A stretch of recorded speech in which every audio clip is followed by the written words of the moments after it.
As you might remember, I've been doing some work on irrigation pond water quality and looking at treatments to address water quality both before the pond and once it's and within the pond. So the plan for last season was to get the technologies fully installed and do a full season of monitoring. So that part went reasonably well. And then there's so much data. We're still in progress, actually looking at all of that. So we'll show you some highlights here. So for today, I just wanted to cover some of the impacts we had from COVID, which weren't actually as terrible as they could have been. Irrigation pond results in general, and then looking at some of those specific trial results with the different technologies and where we're going to go from there, hopefully for this year. Before I get into it too much, the last couple of years have been a real challenge for me, and staying on top of this project, I've been able to work from home. But Anne and Jen, I just want to say a very special thank you for really running and managing everything out in the field until I was able to get back to work. So thank you to the two of them very much. They are very much to be credited for a lot of the work that got done, particularly in 2020. COVID added a whole nother layer, but really, in the end, didn't matter a huge amount. It just affected our first couple of months in the season. So we had some slow startups. It was very difficult to acquire materials that we needed. The labs were open, but we had to do drop-offs. And actually, you couldn't. We used to courier all of our samples. They would guarantee you'd have delivery by the next morning. And that just didn't happen, and still really isn't happening with COVID. So we had to drive our samples or find a different lab. So that caused a bit of an issue, but we did get the hang of it. And because of COVID, both of us had, Anne and I had our daughters home, and fortunately, they are incredible technicians. And so Anne's daughter Elizabeth's on the left with the brown hair, and my daughter Hannah with the blonde hair. So thank goodness for them. They have been well trained by Anne and I, as you can imagine, and did a great job getting a lot of the field work done for us. So I'm just going to go through very high level. I was laughing with Rita last week. I wanted to analyze hundreds of thousands of data points all differently for this presentation, and that's just not going to happen.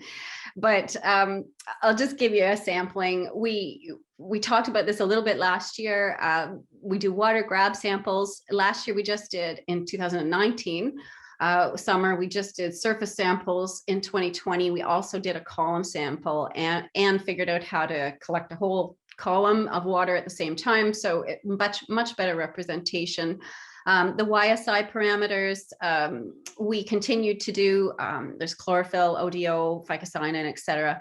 And we're looking at different depths there, so trying to get a better understanding. So I would say that we invested a lot more in these areas compared to sediment, for example, where, as we'll see later, it was much more difficult to sample, but and the results are a little bit more variable. So we lessened the sediment and put more energy into the water samples. And then Anne did a lot of biological samples doing diagnostics, looking at algal populations, cyanobacteria populations, and macrophytes. So again, just a very quick display here of what we were looking at. Another thing that we changed over to 2019, where we had only looked at total phosphorus, we put some more funds into getting dissolved reactive phosphorus levels so that we could maybe understand what was available, and maybe that would give us more information. They're just interesting here, like the values, the detection limits around 0.05 here. So if you look, there's a little tiny sample right here. There's 2 dots that were, and there's another one over here that we got from a brand new pond. It was built at the end of 2019. So 2020 was the first year of sampling. And even in this absolutely brand new pond lined with heavy, heavy blue clay, it's absolutely was stunning. I couldn't believe how beautiful that pond looked before the water came in. And already we're looking at, somewhere between 0.05 and 0.2 ppm. And when you look at Great Lakes and other EPA water analysis levels, the suggestion is that anything for total phosphorus, even over 0.01, is enough to support a bloom of some sort, either algal or cyanobacterial. So we're already in a brand new pond looking at 10 times that. And then in some of our other ponds, you know, we're getting upwards of DRPs at 0.4, 0.5. So we already have a little bit of an issue with phosphorus. And I think we talked about it last year that, you know, what's the best way to measure pond quality? You send your sample away to the lab and you get this result and it looks like it's fine and it meets our Ontario provincial water quality limits. But there are other ways to look at water quality that we knew we needed to address. So concentration of chlorophyll A, for example. So here's just an example from Alberta that if it's a really, really clear, clean, beautiful pond, then the concentration of chlorophyll A is less than 8 micrograms per liter. And as you get progressively more nutrients, you get these numbers higher than 8, higher than 25, and over 75 as you get more nutrient rich and the more likelihood of a bloom. So what did our chlorophyll numbers look like? If you look at the scale here for this, it's upwards of 300. So obviously, it's a huge issue. We've got the bulk of our data is sitting below 50, but we do have a substantial number, particularly as we get through June, July, August, where our chlorophyll A levels are, you know, well in the 50 to 100 range. So we go back to our little chart, and we're certainly in a eutrophic and potentially hyper eutrophic situation. So we know we have more than enough phosphorus and to support a bloom, and we are definitely getting some evidence of that happening. So despite, you know, some of the basic analyses that we do where we're meeting our provincial standards, we have enough phosphorus to support blooms. And we had evidence at some farms that particulates in some way were causing an issue with their irrigation systems. So whether those particulates are actual sediment pieces and say mineral things that are from the turbulence of the water, from, you know, you're always putting in water and pulling out water and it's moving, but you could also have certainly contribution from various algae, et cetera, causing some issues with water up in irrigation systems. And we had blooms. I mean, here's Anne sampling a really lovely cyanobacteria bloom. It happened regularly, particularly through later summer. And just a quick, I don't have tons of time, so I have so much stuff I want to share. So I just want to show you Anne's beautiful photos. So we have dinoflagellates, which we also found in some of the filters at the irrigation pumps. Filamentous greens that were found, and the bottom two are both cyanobacteria, so Microcystis and Planktothrix, and you know, Microcystis is known to be one of the ones that produces the toxins. So these two bacteria are quite an issue and cause quite a scum issue. And then when you have a filamentous type, it can also obviously cause serious plugging. So we haven't got all the data looked at yet, but we are starting to play with it a little bit. And I say play because really this is, for me, one of the funnest parts. It's always a little bit stressful because you have so much data and you're not really sure how to tackle it sometimes. But at the same time, it's just such a joy when you can finally get something versus something and you see a trend and you say, oh, maybe this is where some of my answers are. So this is just one example, but we're certainly exploring what's out there. What else can we learn from it? We need to understand what to look for, what to sample for, what to plot to shape our decisions, and figure out what treatment technologies would be the best choice. And so some of the other work that we've done, if we want to get into some of the technologies and things that we're testing, I think last year I showed you a photo of a plain mulch bed, and we were in the process of developing some trial beds within this sort of staging area at a garden center nursery. And because of things that were going on in my life, I wasn't able to there were actually 4 potential trials at this farm, and we only got one of them installed. And Elizabeth and I think her fiance did it for us. So we were able to get one of them done. So I'll show you some pictures of that. And essentially it's an 8x8 block, 8 feet, lined with pond liner. And we filled it with mulch and or a mulch slag option, as I'll show you. And then there's a sampling port that comes out the side where the slope is the lowest, the lower grade point. So there's a little box where it comes out the bottom, and the fluid flows out and goes through this little hole in the pond liner. And then we have one of those ping pong sampling bottles. I don't know the proper name for that. Anne probably does, but it's a water bottle with a hole in the lid and a ping pong. And when it fills up to a certain point, the ping pong rises to the top and it doesn't take water. So it allows a discrete water sample to be taken. So that's inserted down into the bucket. So this pipe here, and we were able to collect discrete samples. So on the left, we've got the one that's just wood chips, and then there's that little piece of wood covering our sampling port.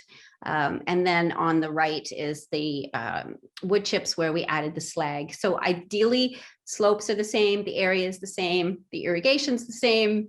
Doesn't quite work like that, but in theory, that was the idea.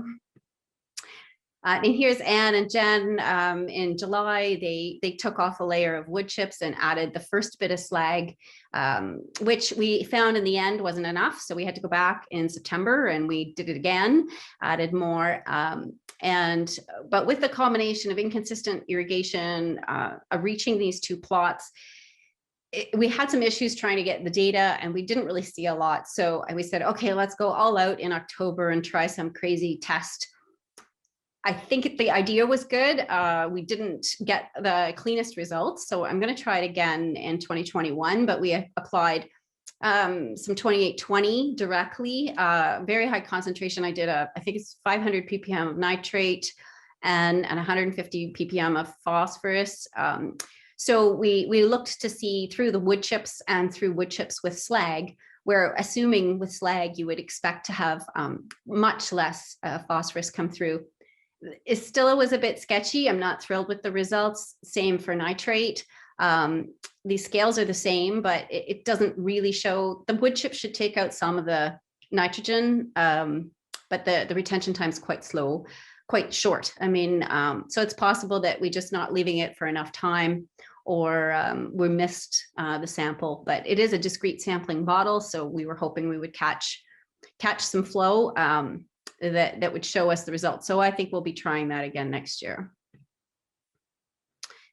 The other treatment that we had hoped to try was a system where you have water flowing past a swale that you create, and you put some media in the swale and maybe some rock to polish that water off before it hits the pond.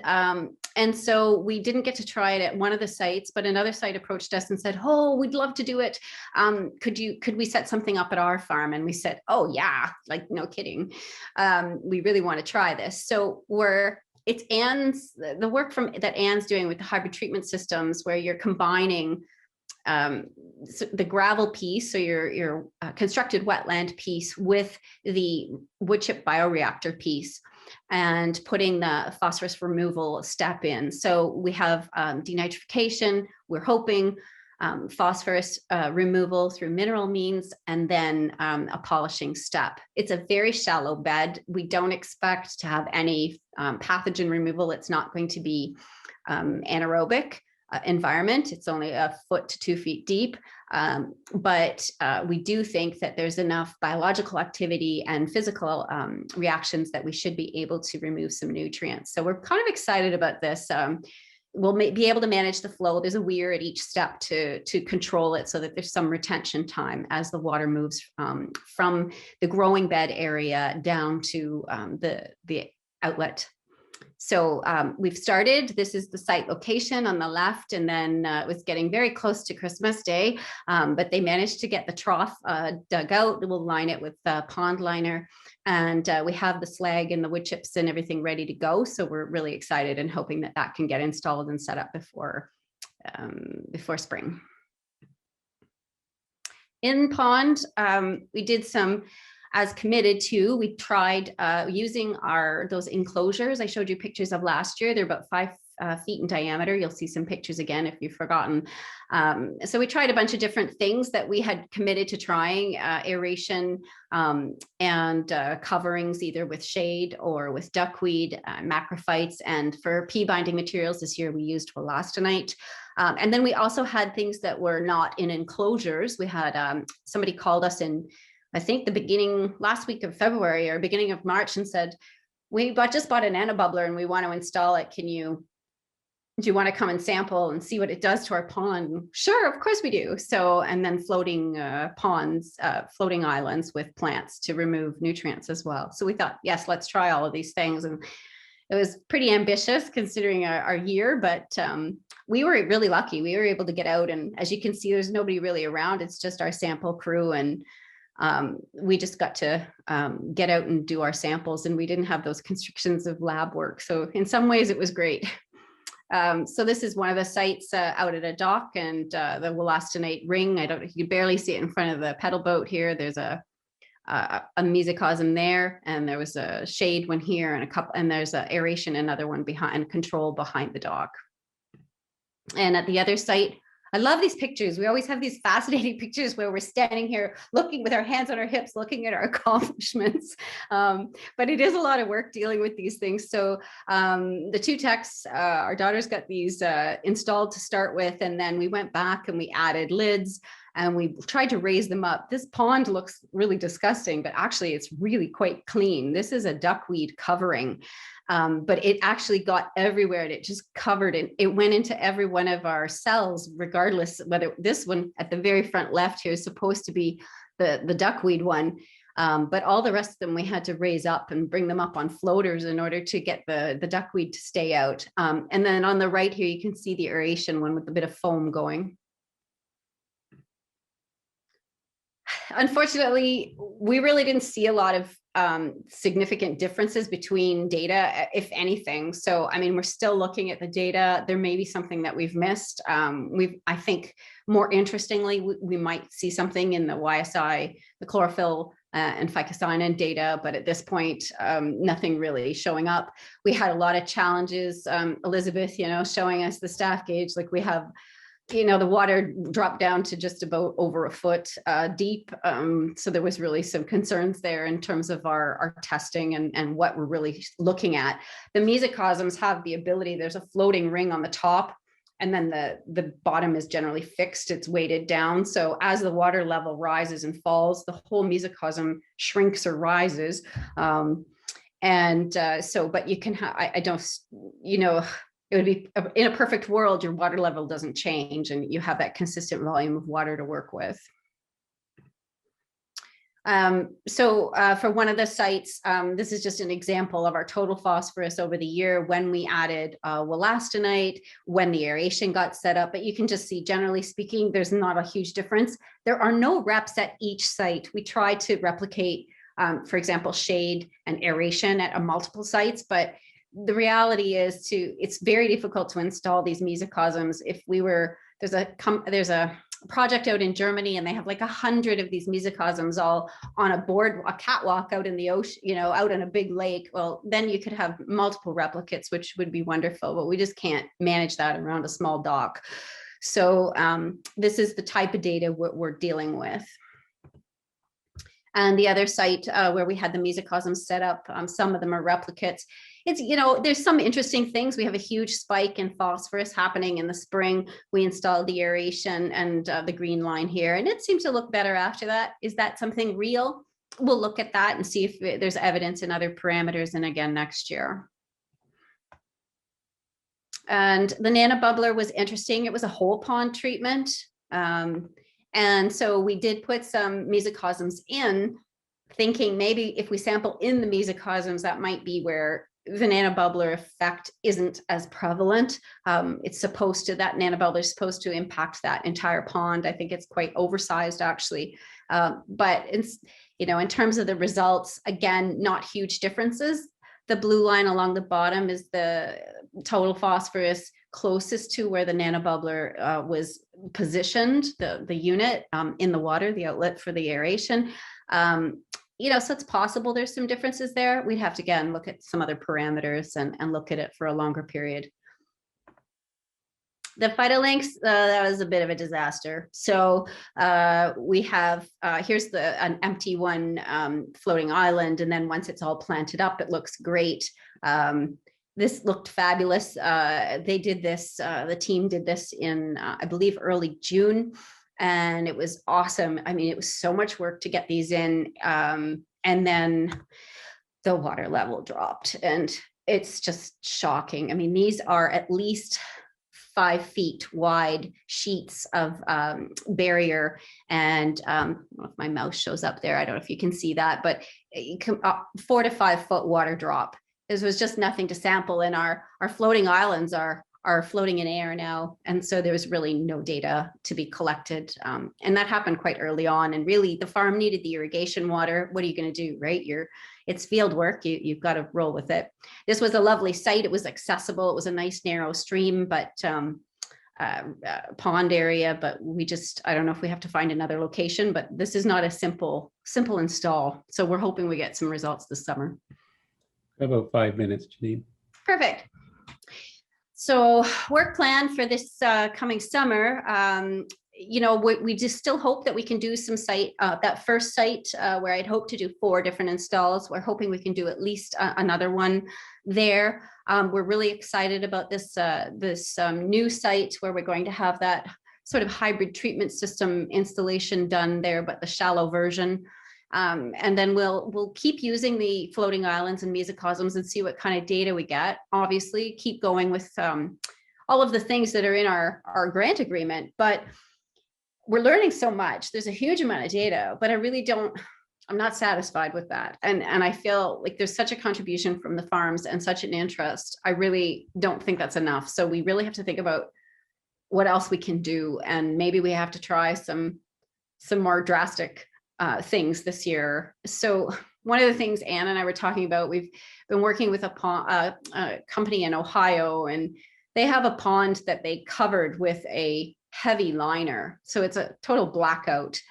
And they have similar total phosphorus levels, like in that 0.5 to 1 range, but they have at least 1/10 of the turbidity, and maybe even, well, we want to do some calculations and but we think that it could be even better than that. And so they're having much less issues with their clogging of lines and things like that, and their filtration requirements. So maybe this is something that we need to do. I spelled degradation there wrong, oops. But maybe we try something like that. Anything to think about, how do we help the farm? We learn all this knowledge. We have this sense. We know that we have way more phosphorus than is even needed to have a bloom and to have issues. So how do we really help farms manage this issue in a realistic way? So that's really where our brains are at, trying to go into the next season prepping for that. So, and that's everything I had. Thank you.